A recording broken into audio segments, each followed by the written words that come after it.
maski ito palayo or lumabas na sa Philippine Area of Responsibility, hindi ito ibig sabihin na safe na ang karagatan.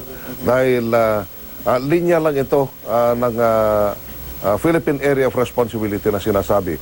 Maski nandyan na malapit sa hainan ng China, apektado pa rin yung karagatan natin. Masungit ang karagatan natin. Kaya pag-ingatan lang po ito, lalo na dyan sa West Philippine Sea, ating mga mangingisda ay mag-ingat dahil masungit pa rin ang karagatan bago ito ay ganap na banayad ang karagatan.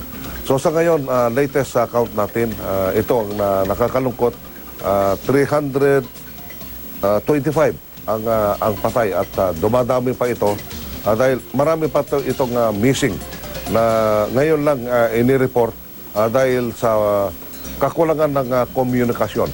So back down ang ating communication, walang power, sira-sira ang mga kalsada, wasak ang mga tulay, kaya biglang bumulusok itong figure dahil of late reporting. So ipagpaumuntin na lang po natin dahil ganito ang nangyari. Single digit, nagiging triple digit na mula pa kahapon ng hapon. So sa ngayon, tuloy pa rin ang nasa search and rescue mode pa rin tayo. So magdagsaan na ang ating mga kababayan na galing pa sa ibang lugar para makatulong dito sa ating kababayan sa Region 11 at saka yung Caraga region. Ito yung dalawang region na badly hit.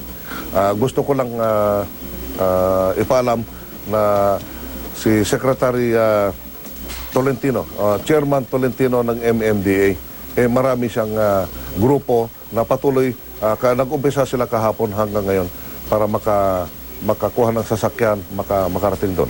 Governor Salceda of Albay ay on the way na rin at ibang response units, lalo na dito sa may Visayas ay handa na rin sila papunta dyan sa regions 11 at saka itong Caraga region para makatulong sa ating mga kababayan.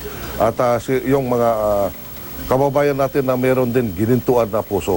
Although sufficient pa rin ang resources ng government sa DSWD, sufficient pa rin to.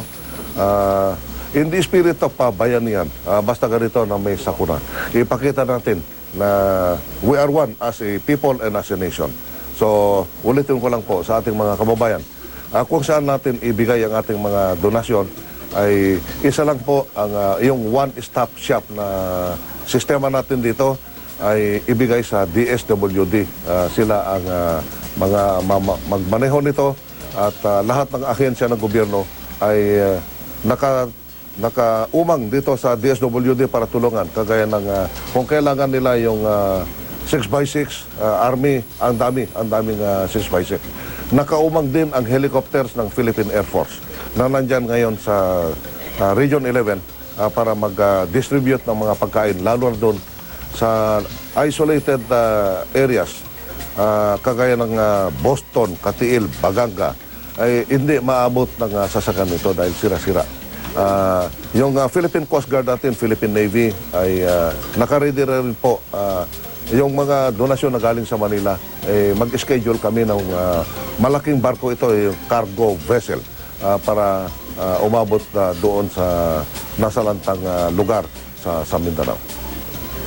Yan po ang live na press conference ay sinasagawa ni Undersecretary Benito Ramos ng NDRRMC. Ayon po sa ahensya, nasa 325 na po ang naitatalang patay at patuloy pa ang pagdating ng mga report ng mga nawawala.